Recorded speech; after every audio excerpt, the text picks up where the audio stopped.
I think there was an important meeting. There was a meeting where the Israeli negotiators turned around to the Palestinians and said one thing.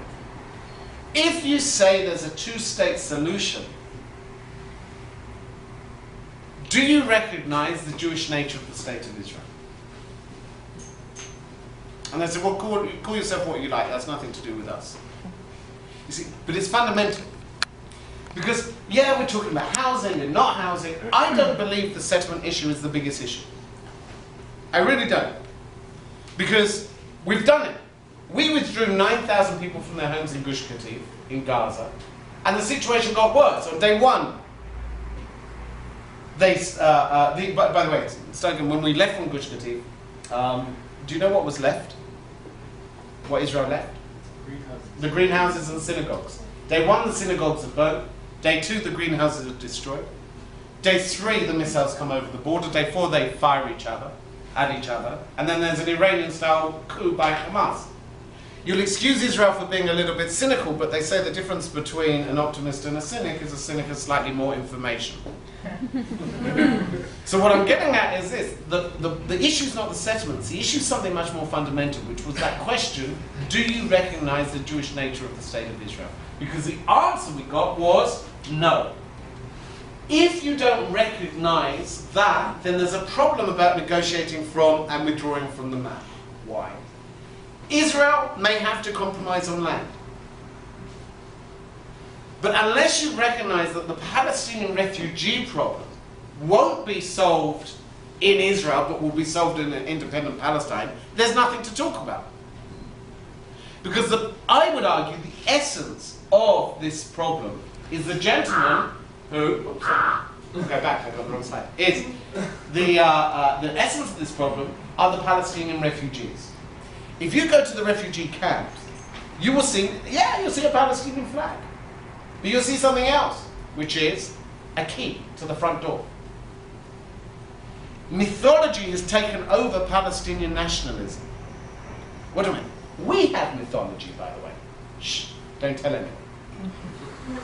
Because you have to have mythology to create a state. What's Jewish mythology? There's loads of it. Best one. Who's been up Masada? Masada? You know, the mountain, 5 in the morning. Remember that? Bedroom tent, night before. 4:30. Right, 4:30. Like, hello? What's that about? Masada's one of the biggest myths.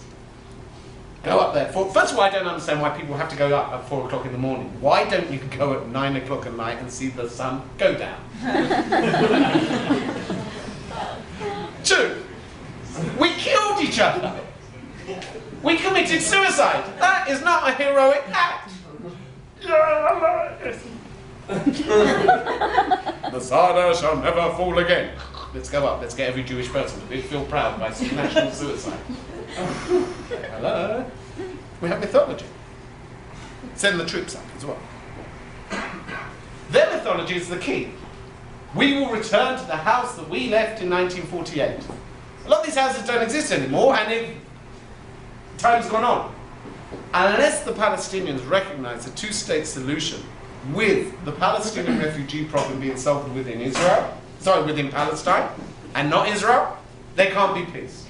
When you look at this map, by the way, Palestinians and Israelis see 2 different maps. The Palestinian would say this is the whole of Palestine. No, there wasn't an independent state of Palestine in itself. All right, the British controlled it originally. Turks before.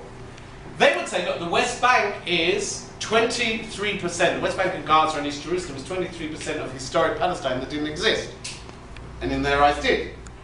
So when the most moderate of the moderate, the most vegetarian of the tree-hugging Palestinian comes to negotiate with you and says, all right, let's talk about two-state solution, their idea is that we've already compromised, because by recognizing a two-state solution, they're saying we accept 23% of historic Palestine, which wasn't independent, but that's okay.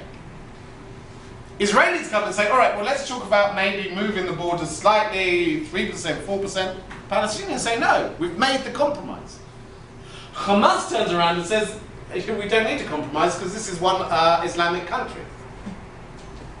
They're a threat to many of the moderates. Bottom line, Palestinians say tomorrow, who takes over? And that's the problem. Hamas doesn't want the state of Israel. And Fatah is not willing to recognize a two-state solution, which sees the refugee problem being solved within Palestine and not Israel. And it's too weak. The more you encourage Fatah with arms, the more it becomes an American ally. The danger, by the way, of all of this is that they start to get disillusioned with the two-state solution and you become one-state solution type people. And you're hearing that more and more. We should just have one state and everyone should live together and that should be nice. Well, that may be very nice in Hamilton. There's nothing wrong with Hamilton. There's a lot wrong with My friend, there is.